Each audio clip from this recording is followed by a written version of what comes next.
Bienvenidos nuevamente al plan de estudio de la Biblia llamado Año Bíblico. Recuerden que estamos leyendo 3 capítulos de domingo a viernes y 5 capítulos el sábado. El día de hoy vamos a estudiar los capítulos 28, 29 y 30. Y vamos a presentar un breve resumen de estos 3 capítulos que toca leer el día de hoy. El capítulo 28 y el capítulo 29 tratan acerca de las ofrendas que debían presentarse en las diferentes festividades que tenía el pueblo de Israel. Recuerden ustedes que como una manera de que el pueblo de Dios recordara constantemente la presencia de Dios, Dios había establecido diferentes ceremonias, diferentes fiestas que se celebraban en diferentes meses del año, de tal manera que cada fiesta servía como un recordatorio de una parte de la presencia de Dios en sus vidas. En el capítulo 28 tenemos las ofrendas diarias, porque había un rito diario por la mañana y por la tarde. Esto era en forma permanente, dice el versículo número 44, que se sacrificaba un cordero por la mañana y un cordero al atardecer. Esta ceremonia fue algo permanente, es decir, cada día, durante todo el peregrinaje, inclusive muchos años después, ya establecido como nación, había un culto, llamémosle así, un culto matutino y un culto vespertino, y en cada uno de estos dos cultos se celebraba un cordero. En el versículo 9 y 10 encontramos las ofrendas del día de descanso, que era el séptimo día de la semana. En el versículo 11, tenemos las ofrendas mensuales. El primer día de cada mes se celebraba una ofrenda especial. En el versículo 16 hasta el versículo 25, las ofrendas por la Pascua. La Pascua era la celebración que iniciaba el calendario religioso y fue la celebración que se instituyó justamente el día que salieron de Egipto. Luego viene la ofrenda para el festival de la cosecha. Luego la ofrenda para el festival de las trompetas. Las trompetas se celebraban o se tocaban el primer día del séptimo mes. Y en el séptimo mes iniciaba el calendario civil y iniciaba con 2 trompetas. Pero no solamente era tocar las trompetas, sino que había ofrendas especiales para ese día.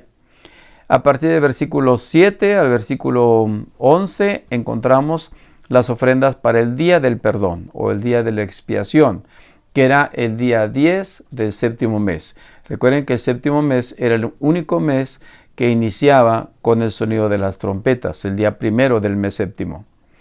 A partir del versículo 12 hasta el final tenemos las ofrendas para el Festival de las Enramadas, que era justamente la celebración que venía después del día del perdón o del día de la expiación. Eran 7 días y durante esos 7 días los hijos de Israel vivían en cabañas, en enramadas que hacían en los patios o en las azoteas de sus casas. Pero cada día de esos 7 días que duraba este festival había una ofrenda diferente. De esa manera termina el capítulo 29 y el capítulo 30 habla acerca de los votos, especialmente los votos que hacemos o que se hacían las personas al Señor.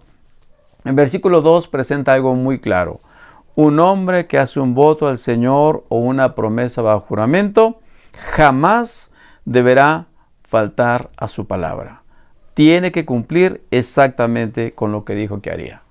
Este versículo, abarcaba a todos los hombres. Si cualquier hombre en algún punto de su vida, por alguna necesidad, porque tuviese, algún problema e invocar el nombre de Dios e hiciera un voto, ese voto debía cumplirse. No había manera de hacerlo a un lado. Pero ¿qué pasaba con las mujeres? Desde luego la voluntad de la mujer quedaba sujeta al marido y había ciertos casos que debían aclararse en relación con las mujeres. Por ejemplo, si era una mujer joven, es decir, una mujer que vivía en su casa y que hacía un juramento a Dios, y si su padre se enteraba del voto y no se oponía como padre, pues simplemente ese voto seguía en pie y ella tenía que cumplirlo. Si el padre se oponía o se negaba a que la la hija que estaba en casa cumpliera ese voto, pues sencillamente el voto ya no se continuaba, quedaba anulado. Y luego viene lo que se debía hacer cuando esa mujer era casada. Si estando casada el esposo no se oponía al voto que la mujer había hecho, el voto seguía en pie. Pero si el esposo se oponía por alguna razón al voto que la esposa había hecho, pues entonces el voto quedaba anulado. Y así presenta diferentes circunstancias, inclusive el caso de una mujer divorciada, ¿qué podría ocurrir cuando se hiciera algún voto? En pocas palabras, yo quisiera terminar esta reflexión diciendo que cuando uno hace una promesa a Dios, cualquier promesa, por más pequeña que sea, uno debe cumplirla. Creo que Dios es un Dios que nos bendice cuando nosotros somos fieles a Él, cuando nosotros le obedecemos y cuando cada uno de sus hijos hace un voto, hace una promesa, debiera cumplir la promesa. No podemos echarnos para atrás. A veces hacemos una promesa cuando estamos en un momento de necesidad, de angustia, y cuando ya pasamos ese momento, como que nos olvidamos de lo que prometimos a Dios. Ante Dios, como dice el versículo número 2, los juramentos y las promesas que hagamos jamás deberemos faltar a nuestra palabra. Que Dios te bendiga. Te invito a continuar ahora con la lectura de la Biblia.